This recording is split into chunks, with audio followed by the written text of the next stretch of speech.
সবাইকে স্বাগত জানাচ্ছি আমার ব্যক্তিগত ইউটিউব চ্যানেলের অনিয়মিত আয়োজন খোলা জানালায়। আজ আমরা যার সঙ্গে কথা বলবো তিনি সারা দুনিয়া চষে বেড়ানো মানুষ। গভীর অরণ্য, পাহাড়, পর্বত, সমুদ্র কোনো কিছুই তার অভিজ্ঞতার বাইরে নয়। প্রকৃতিপ্রেমী এই তারুণ্য বসবাস করছেন সেকুলার কান্ট্রি ফিনল্যান্ডে। 100টিরও বেশি দেশ তিনি ঘুরেছেন, মিশেছেন নানান শ্রেণীর মানুষের সঙ্গে। প্রকৃতির সঙ্গে থেকে দেশ বিদেশের নানান অভিজ্ঞতা সঞ্চয় করে যে জীবন তিনি যাপন করছেন, সেই জীবনের রংটা আসলে কেমন, সেই রংটা আমরা আবিষ্কার করার চেষ্টা করব তার কথার মধ্য দিয়ে। আপনাকে স্বাগত। ধন্যবাদ। আপনি 100টির বেশি দেশ ঘুরেছেন। একটা কবিতা আছে এরকম, এই ভ্রমণ আর কিছুই নয়, কেবল তোমার কাছে যাওয়া। আপনার এই তুমিটা আসলে কে? মানুষ কেন ভ্রমণ করে এটা নিয়ে এক এক মানুষের এক এক কারণ থাকতে পারে। তবে দিনের শেষে 700 কোটি মানুষ তো একটা প্রাণী। উত্তরগুলো একটা আরেকটা যে খুব আলাদা হয় তা না। তবে যেহেতু আমি ভ্রমণ সাহিত্য পড়তে পছন্দ করি, মানুষ নিয়ে জানতে পছন্দ করি, যারা ভ্রমণ করেন, অজানার পথে যান, তাদের ঘুরে ফিরে অধিকাংশ মানুষ একটা কথা বলেন যে আমরা নিজেকে খোঁজার জন্য ভ্রমণ করি। আমি নিজেকে জানতে চাই। যে মানুষটা আজকে আমি ঢাকায় আপনার সাথে বসে গল্প করছি, হয়তো সেই মানুষটা যখন আমি আপনার সাথে হিমালয়ে নামচে বাজারে বসে কোনো ক্যাফেতে গল্প করবো বা এভারেস্ট বেস ক্যাম্পে, তখন হয়তো আমাদের মধ্যে থেকে একটা ভিন্ন সত্তা প্রকাশ পাবে। তো সেই সত্তাটাই কি আসল সেজুল হোসেন নাকি এখনকার সেজুল হোসেন আসল, এটা বলা মুশকিল। তবে অধিকাংশ মানুষই বলেন যে আমরা নিজেকে জানার জন্যই ভ্রমণ করি, কিন্তু সেটির সাথে আমি একমত নই একেবারে। কারণ আমি নিজেকে জানার জন্য, জীবনের অর্থ খোঁজার জন্য এখন আর ভ্রমণ করি না। হয়তো একসময় করতাম, কিন্তু আমার নিজেকে জানা হয়ে গেছে। জীবনের রহস্য কি সেটা আমি নতুন করে খুঁজতে চাই না। আমি জীবনের রহস্য যতটুকু জেনেছি, আমি জীবনকে নিয়ে অত্যন্ত সুখী। জীবন সুন্দর। মানুষ সম্পর্কে আপনার অভিজ্ঞতা কেমন? মানুষ তো খুবই চিত্তাকর্ষক একটি প্রাণী। তবে দিনের শেষে একটা জায়গা হয় কি, ধরেন আপনি অসংখ্য জায়গায় গেলেন, আপনি আমাজনের বনে গেলেন, আমরা সাহারা মরুভূমিতে গেলাম, হিমালয়ের পাহাড়ে চড়লাম, কিন্তু হয়তো মানুষ বলেই মানুষের প্রতি আমার এই পক্ষপাতিত্ব যে কোনো দেশে গেলে যদি সেই ওই দেশের স্থানীয় মানুষের সাথে দেখা না হয়, তার সাথে যদি আমার চা কফি খাওয়া না হয়, একটু অন্তরঙ্গতা না হয়, আমার মনে হয় ওই ভ্রমণটা সম্পূর্ণ হয় না। ওই মানুষের সাথে সখ্যতা, অন্তরঙ্গতা, এটা ভ্রমণের খুবই গুরুত্বপূর্ণ একটা জিনিস। এটি ছাড়া ভ্রমণ সম্পূর্ণ হয় না। অনুভ্রমণ নামে যে ওয়েবসাইটটি আছে আপনার, সেই ওয়েবসাইটের ক্যাটাগরি লিস্টে আমি দেখলাম প্রথম শুরুর দিকেই আছে অ্যাডভেঞ্চার, তারপরে আছে প্রকৃতি, বাংলার পথে, খানাপিনা, অভিজ্ঞতা। এই 5টি ক্যাটাগরি নিয়ে 1 মিনিট করে আপনি একটু বলবেন। আমরা অধিকাংশ সাহিত্যপ্রেমীরা যে জিনিসটা খেয়াল করি না, যে আমাদের ছোটবেলায় আমাদের যে নায়ক, প্রত্যেকের নায়কই কিন্তু একজন অ্যাডভেঞ্চারার। সে দূর রাক্ষসের দেশ পার হয়ে, তেপান্তর পার হয়ে রাজকুমারীকে উদ্ধার করে নিয়ে আসে। সে কি অ্যাডভেঞ্চারার না? আমরা সে রাজপুত্র না, কিন্তু আমরা সে অ্যাডভেঞ্চারার হতে চাই। প্রকৃতি, আমি মনে করি আমাদের জন্য সবচেয়ে গুরুত্বপূর্ণ যে জিনিস, সেটা হচ্ছে প্রকৃতি। কিন্তু প্রকৃতিতে যে ভ্রমণ, এটার জন্য আমরা মনে করি আমরা এখনো প্রস্তুত না। তাই কি করে প্রকৃতিতে ভ্রমণ করতে হয়, সবচেয়ে বড় কথা, প্রকৃতিকে আপনি কেন ভালোবাসবেন, এটা জানানোর জন্য আমাদের বিভাগটি রাখা। বাংলার পথে বাংলাদেশ নিয়ে অনেক মানুষের অসংখ্য কমপ্লেন যে এত ছোট একটা দেশ, দেখার কিছু নাই, 17 কোটি মানুষ। কিন্তু আমি মনে করি বাংলাদেশের সবচেয়ে বড় সম্পদ এটা ডাইভার্সিটি। বাংলাদেশ বৈচিত্র্যে ভরপুর। আমি বাংলাদেশে সারা জীবন থেকে খুব মুগ্ধ হয়ে জীবন কাটাতে পারি। তো বাংলাদেশের পথে প্রান্তরে যে সমস্ত জানা এবং অজানা সম্পদ আছে, এটা মানুষের কাছে উপস্থাপনের জন্য বিভাগ। খানাপিনা, যে কোনো নতুন জায়গায় গেলে অবশ্যই সেখানকার স্থানীয় খাবার যদি না খাওয়া হয়, আমি মনে করি জায়গাটি সম্পূর্ণ দেখা হলো না। সেই হিসেবে বিভিন্ন স্থানের খাবারের সাথে, পানীয়ের সাথে মানুষের পরিচয় করানোটাও আমি মনে করি ভ্রমণকারীর একটা দায়িত্ব। অভিজ্ঞতা, আমাকে যে জিনিসটা খুব ইন্সপায়ার করেছে এখন পর্যন্ত, কেউ হয়তো বললো যে দাদা আপনার এই লেখাটা পড়ে আমি টাঙ্গুয়ার হাওর গিয়েছি, বা আপনার এই লেখাটা পড়ে আমরা যখন কালিম্পংয়ে গিয়েছিলাম তখন এই জাদুঘরটায় গিয়েছি, বা এর গান শুনতে গেছি। তো অভিজ্ঞতা দিনের শেষে আমরা কি করি, অন্যকে জানাতে চাই। নিজের জন্য যেমন লিখি, অন্যের জন্য তো লিখি। কাজেই সবার অভিজ্ঞতা যদি আমরা সবাই জানতে পারি, তাহলে মনে হয় সার্থকতা আরেকটু বেশি হয়। ঘুরতে ঘুরতে অনেক মানুষের সঙ্গে আপনার দেখা হয়েছে। এমন কোনো মানুষের সঙ্গে কি দেখা হয়েছে যে যারা আপনার মতোই বাকি জীবনটাই আসলে ঘুরতে চান, এবং তাদের জীবন দর্শনটা আসলে কি? এরকম মানুষের সাথে কিন্তু প্রায়ই দেখা হয়। বিশেষ করে আমাদের বাড়ির কাছে যে হিমালয় যদি আপনি যান, 70-75 বছরের বৃদ্ধা, এবং তাদের দেখা গেল 30 বছর ধরে তারা হিমালয়ে আছেন, বা 40 বছর ধরে, এবং তাদের জীবনের কিন্তু ঠিক আমরা যেটা ছোট থেকে মনে করি জীবনের একটা লক্ষ্য থাকা দরকার, আমার এটা করতে হবে, ওইটা করতে হবে, এইরকম না।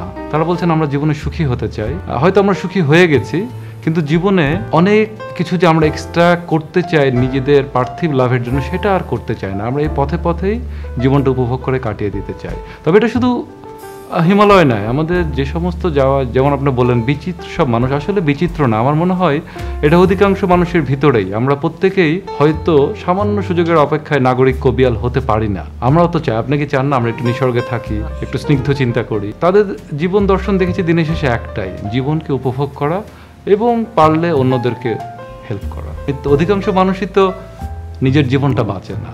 তারা মৃত্যুর পর হয়তো আমরা তাদের নিয়ে কথা বলি, কিন্তু তারা তো নিজের জীবনটা বাঁচে না। আমরা কাদের জীবন বাঁচি? অন্যের জীবন বাঁচি। সমাজ যেটা চায়, সংসার যেটা চায়, আত্মীয়রা চায়, বন্ধুরা চায়, সবাই তো সেই জীবনটাই বাঁচতে ব্যস্ত হয়ে গেছে। আমাদের যে জীবনযাপন, আমরা ধরেন একরুখা অশ্বারোহীর মতো ছুটছি। আমাদের জীবনটাকে যে উপভোগ করা দরকার, উদযাপন করা দরকার, সেই বোধটা, সেই ফিলিংসটা কিংবা সেই উপলব্ধিটা আমাদের খুব দেরিতে হয়। বেশিরভাগ মানুষের হয়ই না, যখন হয় ততক্ষণে তার মৃত্যুর সময় চলে আসে। তো সেই জায়গাটা আমাদের এই যে অস্থিরতাটা, আমরা নিজেদেরকে জীবন উদযাপনের উপলব্ধিটা তৈরি করাতে পারছি না নিজের ভিতরে, কি কারণ বলে মনে হয় আমাদের, বিশেষ করে আমাদের অঞ্চলে? মানে আমরা তার মূল কারণ কিন্তু আমরা সবাই জানি পারিপার্শ্বিকতা। এবং পারিপার্শ্বিকতার মধ্যে একটা জিনিস আমি এখন বাংলাদেশে অনেক অভাব অনুভব করি, আপনিও করছেন, সেটা হচ্ছে আমাদের পাঠ্যাভ্যাস। আমাদের ছোটবেলা যখন আমরা বড় হই, আমাদের চারপাশ ঘিরে যে সমস্ত বই থাকার কথা, নিসর্গ থাকার কথা, তথ্যচিত্র থাকার কথা, বিশেষ করে এখন কিছুটা সোশ্যাল মিডিয়ার যুগে এগুলো অনেকটাই হুমকির মুখে। কিন্তু আমার অনেক বন্ধু এখন আর বই পড়ে না, তাদের বই পড়ার সময় নেই, আমরা খুব ব্যস্ত। কিন্তু বই যে কি একটা অপূর্ব জগৎ, এই সাদা পাতায় কালো নিষ্প্রাণ অক্ষগুলোর মধ্যে যে কি জাদু আছে, সেটার ভিতরে না ঢুকলে কিন্তু আমরা জানতে পারবো না। তাই আমার মনে হয় অন্য সমস্ত অভ্যাসের মধ্যে, যেমন নিসর্গে নিয়মিত যাওয়া, নদীতে যাওয়া, ঠিক বই পড়াই সমান গুরুত্বপূর্ণ। এবং এটি আমাদের সাহায্য করতে পারে নিজেকে খুঁজে পেতে, জীবনটাকে আরেকটু সহজভাবে নিয়ে উপভোগ করতে। সোশ্যাল মিডিয়া কি আমাদেরকে অন্য অনেক ক্রিয়েটিভ কাজ থেকে সরিয়ে রাখছে কিনা? আমি ভালো দিকটাই বলতে চাই যে সোশ্যাল মিডিয়ার কারণে সারা পৃথিবীতে অসংখ্য লাভ হয়েছে, আমাদের প্রত্যেকের হয়েছে। আমার কত পুরাতন বন্ধুর সাথে এখন দেখা হয়, আমি একটা পাখির ছবি তুলে নেটে দিলে ওটা মুহূর্তের মধ্যে লক্ষ লোকের কাছে চলে যায়, তারা জানে বাংলাদেশে এত সুন্দর একটা পাখি আছে। অথবা এই খারাপ কাজটা হচ্ছে, এই পাখির বনটা কাটা হচ্ছে, হয়তো অনেক সময় ঊর্ধ্বতন কর্তৃপক্ষের নজরে আসে। কাজেই আমরা যদি এই জিনিসটা তো একটা টেলিভিশনের মতোই, কিন্তু চাইলে অনেক ভালো কাজে ব্যবহার করতে পারি। তা না করে স্বাভাবিকভাবে অধিকাংশ মানুষই যেটা করে, সেটি নিজের ক্ষতির কাজে ব্যবহার করছে। যে কারণে আপনি জানেন সারা পৃথিবীতে সুইডেনের মতো একটি দেশে গত বছর মানসিক ডাক্তারের কাছে যাওয়া রোগীর সংখ্যা 8 গুণ বৃদ্ধি পেয়েছে, শুধুমাত্র সোশ্যাল মিডিয়ার জন্য, ইনস্টাগ্রাম, ফেসবুক। এবং তাদের একটাই কথা যে আমরা মানুষকে কথা বলতে চাই, তোমরা আমাদেরকে কেন যথেষ্ট নজর দিচ্ছ না। তার মানে কি, আমরা প্রত্যেকে, পৃথিবীর প্রতিটা মানুষই মনোযোগ চায়, আমরা সবাই চাই, কিন্তু সেটার একটা লাগাম ধরা উচিত। সেই লাগামটা না ধরে আমরা সব সময় বলে যাচ্ছি, যে আমাদের নামই দিয়েছে সাইকিয়াট্রিস্টরা এখন, যে মি মি মি জেনারেশন। আমরা সব সময় আমি করতে চাই। আমি মনে করি ফেসবুক খুবই চমৎকার একটা জায়গা। এর মাধ্যমে আমার অনেক উপকার হয়েছে, আমার অসংখ্য বন্ধুর উপকার হয়েছে। বিশেষ করে পরিবেশ নিয়ে আমরা বাংলাদেশে অল্প কিছু মানুষকে হলেও সচেতন করতে পারছি ফেসবুকের মাধ্যমে, ইনস্টাগ্রামের মাধ্যমে।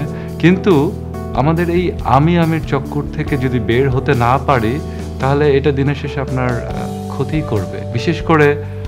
বিশেষ করে লাইক পাওয়ার প্রবণতা। আমি মনে করি ব্যক্তিগতভাবে মার্ক জুকারবার্গ পৃথিবীর ইতিহাসে খুব ভালো এখন একটা ভূমিকা রাখতে পারবে, শুধুমাত্র সে ফেসবুক থেকে সে সব কিছু রেখে যদি লাইকটা তুলে দেয়।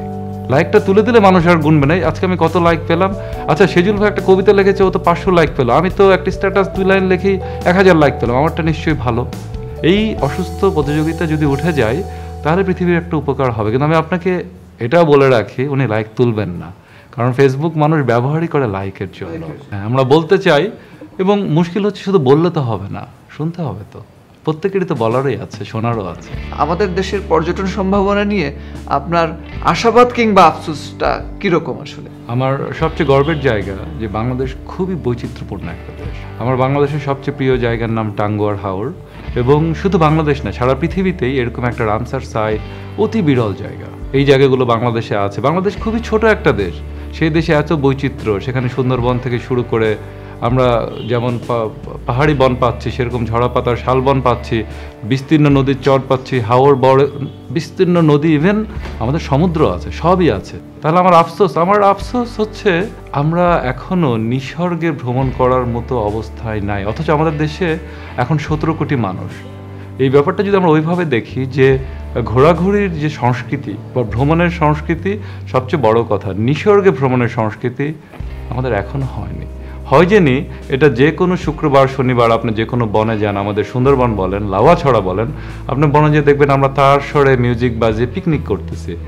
বনে পিকনিক, বন ঠিক পিকনিক করার জায়গা না, তারপর আপনি বনের প্রাণীদের বিরক্ত না করে তার বদলে যেটা করতে পারতেন, আপনার বাচ্চাদের বন্ধুদের নিয়ে নিসর্গ পাঠ দিতে পারতেন। দেখো লাউয়াছড়ায় কত পাখি আছে, কত হরিণ আছে, কত ধরনের গাছ আছে, কিন্তু সেটা আমরা করছি না। এই জন্য আমি অনুরোধ করব আপনার মাধ্যমে যারা আমাদের দেখছেন যে নিসর্গে গেলে অন্তত সামান্য সচেতন হতে, নিসর্গের প্রতি যে দায়িত্ব আছে ওর উপকার আমরা না করি, ক্ষতি যেন কম করি।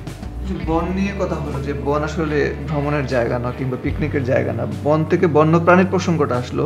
অন্য অনেক উন্নত দেশের মানুষ যেরকম বন্য প্রাণীর প্রতি সদয় হয়, আমরা ঠিক তার বিপরীত। আমরা এক ধরনের নির্দয় হই, নির্দয়তা কাজ করে। আমাদের এই নির্দয়তা কিংবা বর্বরতার পিছনে আসলে কারণটা কি?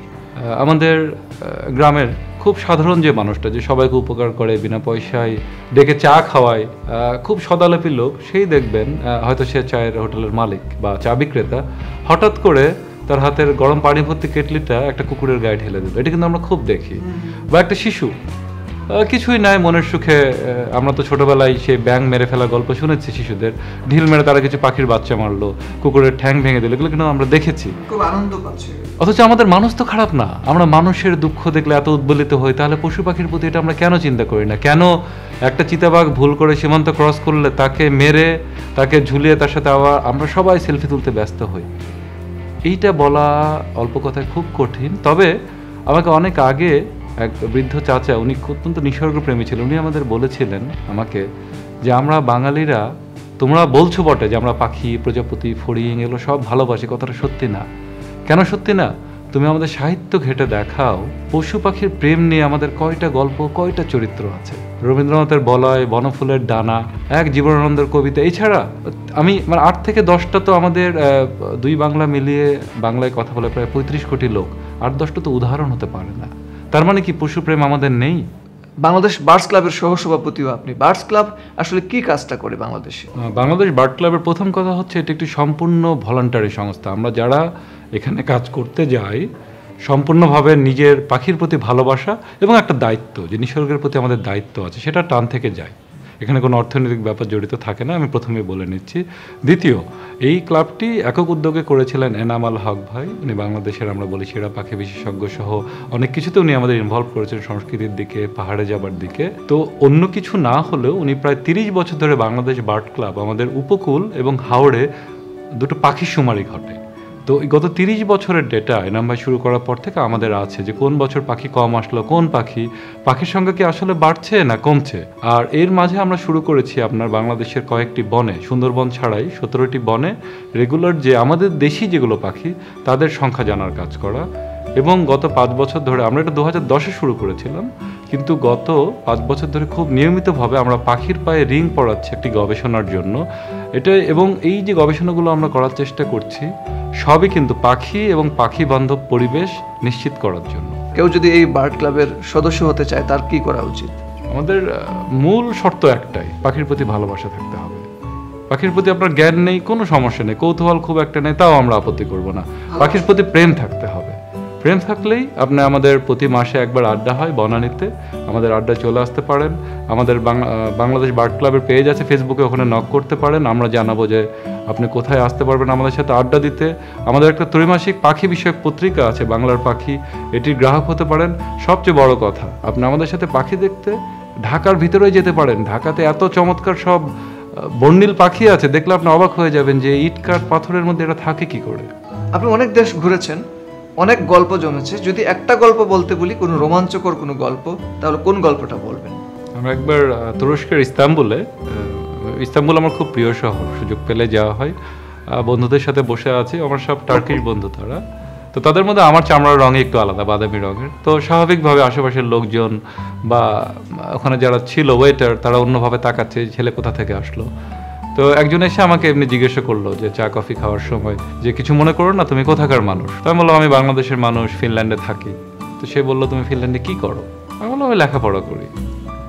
তারপরে আমি তার দিকে তাকিয়ে স্বাভাবিকভাবে ভদ্রতা নিয়ে বললাম যে তুমি কি করো? তো আমাকে বলল যে আমি ইস্তাম্বুলে লেখাপড়া করি। তারপরে খুব জোর দিয়ে সে ইংরেজিতে আমাকে বলল, and I study the most important thing, বলে সে চলে গেল। আমি মনে মনে চিন্তা করছি মোস্ট ইম্পর্টেন্ট থিং কি হতে পারে। মানে যে যেটা পড়ে, যে অ্যানথ্রোপোলজিস্ট তার কাছে মনে হয় অ্যানথ্রোপোলজি সবচেয়ে ইম্পর্টেন্ট, যে বায়োলজিস্ট তার কাছে মনে হয় বায়োলজি ছাড়া পৃথিবীতে কিছু নয়, অঙ্কের লোক বলবে যে আর অঙ্ক ছাড়া পৃথিবী চলতে পারে নাকি, মানে সব কিছুই তো ইম্পর্টেন্ট, ফিলোসফারের কাছে ফিলোসফি ইম্পর্টেন্ট। আমি মনে মনে চিন্তা করছি ও কী পড়ে। তো যখন আসলো আমি খুব পোলাইটলি বললাম, সো ফ্রেন্ড তুমি কি পড়ো, তুমি কী নিয়ে লেখাপড়া করছো? তো ও আমার দিকে তাকিয়ে একটা কথা বলেছিল যেটা আমি কখনোই ভুলতে পারি না। সে আমার দিকটা খুব স্মিত হাস্যনে তাকিয়ে বললো, আই স্টাডি লাইফ। তো এটা আমাকে খুব একটা দাগ কেটেছিল যে জীবনকে পড়ার মতো, দেখার মতো এর চেয়ে মহত্তর তো আর কিছু নেই। এই মুহূর্তে কি ভাবছেন, কোথায় যাবেন, ঘোরাঘুরির কি প্ল্যান আছে? পৃথিবীটা আসলে অনেক বড়, আমরা চট করে বলে ফেলি যে দেখে ফেললাম, দেখলে কি আর দেখা, মানে একটা জায়গায় গেলে তো দেখা হয় না।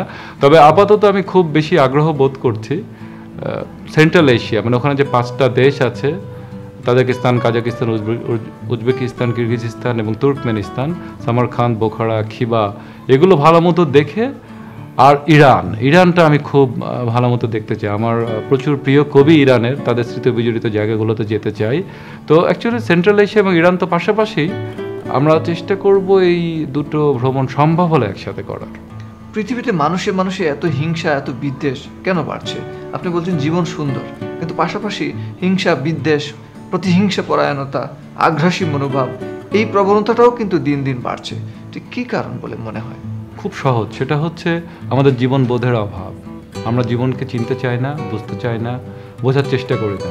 কারণ আমাদের ব্যাপার, জীবন তো একটাই, এবং জীবনটা কতটাই সংক্ষিপ্ত। আপনি চিন্তা করে দেখেন জীবন কেন সুন্দর বলছে। আসলে কি জীবন খুব সহজ একটা জিনিস? জীবন কিন্তু এত সহজ জিনিস না, এবং জীবনকে শেষ পর্যন্ত বহন করা বেশ কঠিন একটা কাজ, অধিকাংশ মানুষ পারেই না। তারপর আমরা কেন বলছি জীবন সুন্দর? কারণ আমাদের তো জীবনে থাকারই কথা না। আমরা নিজেদেরকে যতই মহান বলে মনে করি মানুষেরা, এই যে আমাদের জন্ম, আমাদের থাকা, যেমন আমাদের অ্যাস্ট্রোফিজিক্সের ভাষায় একটা কথা আছে যে আমার এই হাতের অণুপরমাণু তৈরি হয়েছে কোথাকার কোন নক্ষত্র ব্রাস্ট করে তার কেন্দ্র থেকে, আর আমাদের এই হাতের অণুপরমাণু তৈরি হয়েছে আরও কোন নক্ষত্র, হয়তো অন্য গ্যালাক্সি থেকে। আমাদের তো একসাথে হওয়ারই কথা না, আমাদের তো জন্মই হওয়ার কথা না। সেখানে আমরা মানুষ ইভলভ হয়েছি, আমাদের বাবা মার মিলনে আমরা শত কোটি স্পার্মের মধ্যে থেকে আমরা মানুষ হিসেবে ডেভেলপ হয়ে আমরা আবার জীবনটাকে দেখছি, চিনছি নতুন করে। তো এটা একটা মিরাকল, এটা অ্যাক্সিডেন্ট বটে, কিন্তু it is the greatest miracle যে আমরা আছি, এবং থাকাটাই যথেষ্ট না। আমরা উপলব্ধি করছি যে বাহ, জীবনটা তো দারুণ। তো এই বোধটা না থাকার জন্য আমরা জীবনটাকে, যেটা বলেন না অনেকে, আমরা গ্র্যান্টেড হিসেবে ধরে নিছি। যেমন মানুষ কিছু হলে দুঃখ কষ্ট, আমার অনেক বন্ধু আছে যারা খুব দুঃখী কথা বলে যে আমরা খুব দুঃখী, আমার এটা নাই ওটা নাই। কিন্তু আমি যখন বলি যে, যেমন আমার কাছে মনে হয় খুব কষ্টের সেই মানুষটা, মানে মানসিক কষ্ট বাদ দিলে, যে মানুষের দুটো চোখ নেই, যে দেখতে পারে না তার জীবন যে কতটা কষ্টের, আমার কোনো আইডিয়া নেই। এটা আমি চিন্তাই করি, আমি সব কিছু চিন্তা করতে পারি যে আমি পাহাড়ে উঠে রেগুলার, আচ্ছা ঠিক আছে আমার দুটো পা কেটে ফেলতে হতো, তারপর আমি জীবন কী করে কাটাবো, বা আমি শুনতে পাচ্ছি না, আমি কী করে কাটাবো, এগুলো আমি চিন্তা করে দেখেছি। আমি সব জায়গায় সার্ভাইভ করতে পারবো, কিন্তু আমার চোখ নাই, আমি দেখতে পাবো না, এটা আমি এখনো চিন্তা করতে পারি না। অথচ কত মানুষ এইভাবে তো সার্ভাইভ করে যাচ্ছে। অন্ধ লোক আজকে হিমালয়ে উঠেছে। আমাদের পাখির জগতে কয়েকজন বিখ্যাত লোক আছে যারা কোনোদিন চোখে পাখি দেখেনি, জন্মান্ধ, তারা শুনে শুনে পাখি নিয়ে গবেষণা করে। তা আমি বলবো মানুষের এই যে একটা হানাহানি, অস্থিরতা, অন্যতম কারণ জীবনকে না বোঝা এবং চোখ মেলে চারপাশ না দেখা, যে আমি কষ্টে আছি, আমার চেয়ে কত কষ্টে কতজন আছে। প্রেম নিয়ে কি ভাবেন? আমি ধরে নিচ্ছি আপনি নরনারীর মধ্যে প্রেমের কথা বলছেন, তো তাই যদি হয়, আমি মনে করি জীবনের উদ্ভবের পরে, জীবনে বেঁচে থাকা অবস্থায় সবচেয়ে ভালো যে জিনিসটা হতে পারে সেটা প্রেম। When you are in love, this is the best thing ever can happen. এটার সাথে কোনো কিছুর, কোনো অর্জনের কোনো কম্পেয়ার হয় না। এবং একটা জিনিস আমরা প্রায় ভুল করি, আমরা ভাবি যে আমি ভালোবাসছি কিন্তু আমাকে কেউ ভালোবাসছে না, কেন? অনেকে কষ্ট পায়। সবচেয়ে দুঃখী মানুষটা কিন্তু সেই যে ভালোবাসতে পারে না। যাকে কেউ ভালোবাসে না সে এমন কিছু দুঃখী না। ভালোবাসতে যদি আপনি না পারেন, that's actually the end of your life. কাজে প্রেম দারুণ। কাম বিষয়টাকে আপনি কিভাবে দেখেন? প্রেম আর কাম তো কিছুটা আলাদা বটে, ইনফ্যাক্ট বেশ আলাদা। কিন্তু আপনার প্রেমের মানুষটা যদি কামের মানুষ হয়, এবং আপনি যদি এটাতে দুইজন যদি সুখী ফিল করেন, এটা হচ্ছে ভালো কিছু তো আবার হতে পারে। এটা হচ্ছে ভালো কম্বিনেশন কি আছে? এটা নিয়ে মার্কেজের শেষ দিকগুলোর একটা বইতে, হিস্টোরি অফ মাই মেলাঙ্কলি কোর্সে আছে যে, if you have sex with the girl you love, you had a life. সংসার বিষয়ক চিন্তাটা কেমন আপনার? হোপফুলি আমি একজন কনফার্ম ব্যাচেলর। আমি বিয়ে প্রথা বা বিশেষ করে কাগজ সাইনের ব্যাপারটাতে এটাতে আমি বিশ্বাস করি না এবং আমি এটা পছন্দও করি না। কিন্তু আমি আবার জানি যে বিয়ে তো আর সবসময় ছিল না। মানুষ নিজের প্রয়োজনে যখন কৃষিকাজ করা শুরু করলো, বিয়ের আবিষ্কার ঘটেছে। এখন পৃথিবীতে যেমন আমি যে ফিনল্যান্ডে থাকি, আস্তে আস্তে বিয়ে কমে যাচ্ছে, মানুষ পেপার সাইনে বিয়েতে আগ্রহী হচ্ছে না। তারপরও সম্পত্তি কারণে এখন পর্যন্ত বিয়েটা টিকে আছে, যে আচ্ছা আমরা যদি বিয়ে না করি আমাদের অ্যাসেট আমাদের সন্তানরা পাবে কিনা। তো বিয়ে নিয়ে আমার কথাটা খুব সিম্পল। আমি বাংলাদেশের মানুষ হিসেবে আমি বলবো, আমি একটা সংরক্ষণশীল সমাজে বড় হয়েছি, যে বিয়ের দরকার আছে আমাদের সমাজে, কিন্তু বিয়েটা সবার জন্য না। আপনার পাঠ রুচি সম্পর্কে জানতে চাই। এক জীবনে তো সব ভালো বই পড়া সম্ভব না, আমাদেরকে নির্দিষ্ট কিছু বিষয়, পছন্দের বিষয় নিয়েই আমরা পড়তে পছন্দ করি। আপনি কোন ধরনের বই পড়তে পছন্দ করেন, কোন ধরনের লেখা আপনাকে টানে? না, যেটা আপনি বললেন, আমি নিশ্চিতভাবে, আপনার যেহেতু একজন নিবিড় পাঠক, আমাদের এটা খুব মিলবে। যে এই যে আপনি কি বই আজকে পড়বেন বা কোনটা পড়তে ইচ্ছা করছে, এটা যেমন আমরা যেমন মুড বলি, চারপাশের অবস্থা, আপনি আগামীতে কি করতে যাচ্ছেন। যেহেতু আমি খুব ভ্রমণ করার চেষ্টা করি, তো আমার একটা অভ্যাস হচ্ছে কোথাও যাওয়ার আগে সেই জায়গা নিয়ে বেশ ভালো একটা হোমওয়ার্ক করা, যাতে ওই জায়গায় আবার কবে যাব জীবনে কে জানে, যদি আমার রুচির সাথে মেলে এরকম কিছু যাতে মিস না হয়। কিন্তু এটা ম্যান্ডেটরি না, চেষ্টা করি। তো এই ভ্রমণ নিয়ে লেখাপড়া হয়, আমি ভ্রমণ বই বেশ পছন্দ করি। তার চেয়ে বেশি পছন্দ করি নিসর্গ নিয়ে লেখা বই পড়তে। কোন ধরনের গান আপনি শোনেন? গান তো সাহিত্যের মতনই, ভুবন ভোলানো জগৎ। ইদানিং খুব ওই বোহেমিয়ান র্যাপসডি দেখার পরে, তার আগে থেকে কুইন্সের গান খুব পছন্দ করতাম। কুইনের গান বারবার ইদানিং শোনা হচ্ছে। কদিন আগে কবির সুমনের জন্মদিন গেল, তার গান আমার প্রায় প্রতিদিনই শোনা হয়। রবীন্দ্রসঙ্গীত প্রতিদিন শোনা হয়। কিন্তু আবারও গানের জগৎটা এতই ব্যাপ্তি, হয়তো আজকে সন্ধ্যায় ইচ্ছে হলো না আজকে শুধু ব্লুজ শুনবো, বা কালকে হ্যারি বেলাফন্টে শুনবো, হয়তো তাই হবে। আর সিনেমা? আমি এই বিষয়ে একটু সেকেলে ধরনের, আমি একটু ক্লাসিক্যাল সিনেমা পছন্দ করি। ক্লাসিক্যাল বলতে আমি মিন করছি যার আপিলটা অনেক বেশি, যেটা বারবার দেখা যায়। আমি Casablanca, All Quiet on the Western Front বেশ কবার দেখেছি এবং বেশ কবার দেখতে চাই। তবে কিছুদিন আগে প্লেনে আসার সময় তারকোভস্কির রিভান্স চাইল্ডহুড দেখলাম। দেখে খুবই শকড হয়েছি যে এই ধরনের এরকম সিনেমা মানুষ চিন্তা করে এবং সেই কোন আমলে বানালো কি করে। আর লাস্ট এর মাঝে একটা সিনেমা খুব দেখা হলো, আমরা দার্জিলিংয়ে গিয়েছিলাম, আগেও দেখেছি আবারও দেখবো, সত্যজিৎ রায়ের কাঞ্চনজঙ্ঘা। মৃত্যু চিন্তা আছে আপনার? না, মৃত্যুকে আমার ভয় লাগে না, এটা পার্ট অফ লাইফ। তবে মৃত্যুর দিকে জন্য আমার তাড়াহুড়ো নেই, কিন্তু যেদিন মারা যাব, আজকেও গেলে যাব। তবে সম্ভব হলে যতদিন বেঁচে আছি সুস্থ অবস্থায় বাঁচতে চাই। একটা কবিতা আছে, যদি মরে যাই ফুল হয়ে যেন ঝরে যায়। আপনি মরে গেলে কি হয়ে ঝরে যেতে চান? আসলে আমার দেহ অলরেডি মরণোত্তর দেহদান করেছি চিকিৎসার কাজে ফিনল্যান্ডে। কাজে আমি মরে গেলে আমার অর্গানগুলো যদি ব্যবহারের উপযোগী থাকে বিভিন্ন মানুষের মধ্যে থাকবে। আর তা না হলে একসময় খুব ইচ্ছে হতো যে স্কাই ব্যারিয়াল, যে জিনিসটা তিবেতিয়ানরা করে, যে মৃত্যুর পরও আপনার দেহ আপনি উপরে রেখে দিলেন, সেখানে বিভিন্ন শিকারী প্রাণী, বিশেষ করে ঈগল, শকুন, ওরা এসে খেলো, মানে মৃত্যুর পরও আপনার ন্যাচারে একটু হলেও ভূমিকা রাখলে, এরকম একটা ছেলে মানুষের ইচ্ছা অনেক সময় কাজ করতো, কিন্তু এখন সেটাও করে না। হ্যাঁ, তবে মৃতদেহটা যদি কারো কাজে লাগে তাহলে খুশি হব। দেহ তো দান করেছে ওই জন্যই, বা অ্যাটলিস্ট চোখ দুটো যদি কাজে লাগে, আমি চশমা পরে থাকলে আমার চোখ ভালোই, যদি আমার মৃত্যুর পরে দুটো লোকের কাজে লাগে খুশি হব, আর যদি না হয় তাহলে নাই। বাকি জীবনটা কিভাবে কাটাতে চান? বাকি জীবনটা আমি খুব উপভোগ করে কাটাতে চাই। আমি কিছু জানতে চাই। আমি বললাম আপনাকে যে আমার জীবনের রহস্য জানা শেষ হয়তো, কিন্তু পৃথিবীর বিভিন্ন জনপদ নিয়ে জানতে ইচ্ছা করে, মানুষ নিয়ে। কত অজস্র কবিতা এখনো পড়া হয়নি, কত গান শোনা হয়নি, এবং বাংলাদেশের ভিতরে কত ছোট্ট গ্রামে এখনো যাওয়া হয়নি, আমি এখনো কুয়াকাটা যাইনি। তো এই জায়গাগুলো যদি সম্ভব হয়, যতদিন পায়ে জোর আছে, মনে জোর আছে, ঘুরে দেখতে চাই। যখন ঘুরে দেখতে পারবো না তখন বই পড়তে চাই, বন্ধুদের সাথে কথা বলতে চাই, সম্ভব হলে লেখার মাধ্যমে জানাতে চাই। আমরা নিশ্চয়ই আরো বড় পরিসরে অন্য কোনো দিন আপনার সঙ্গে এইসব বিষয়ে আরো কথা বলবো। ধন্যবাদ সজল ভাই, অন্য কোনো দিন আবার দেখা হবে। এই ছিল আজকের আয়োজন। আমরা অন্য কোনো দিন তারা কোনো সঙ্গে কথা বলবো। তারা কোনো সঙ্গে কথা বললে কথা ফুরাবে না, অনেকটা হুমায়ুন আজাদের কবিতার মতো, যত গভীরে যাই ততই মধু। আপনারা ভালো থাকুন, দেখা হবে অন্য কোনো আয়োজনে।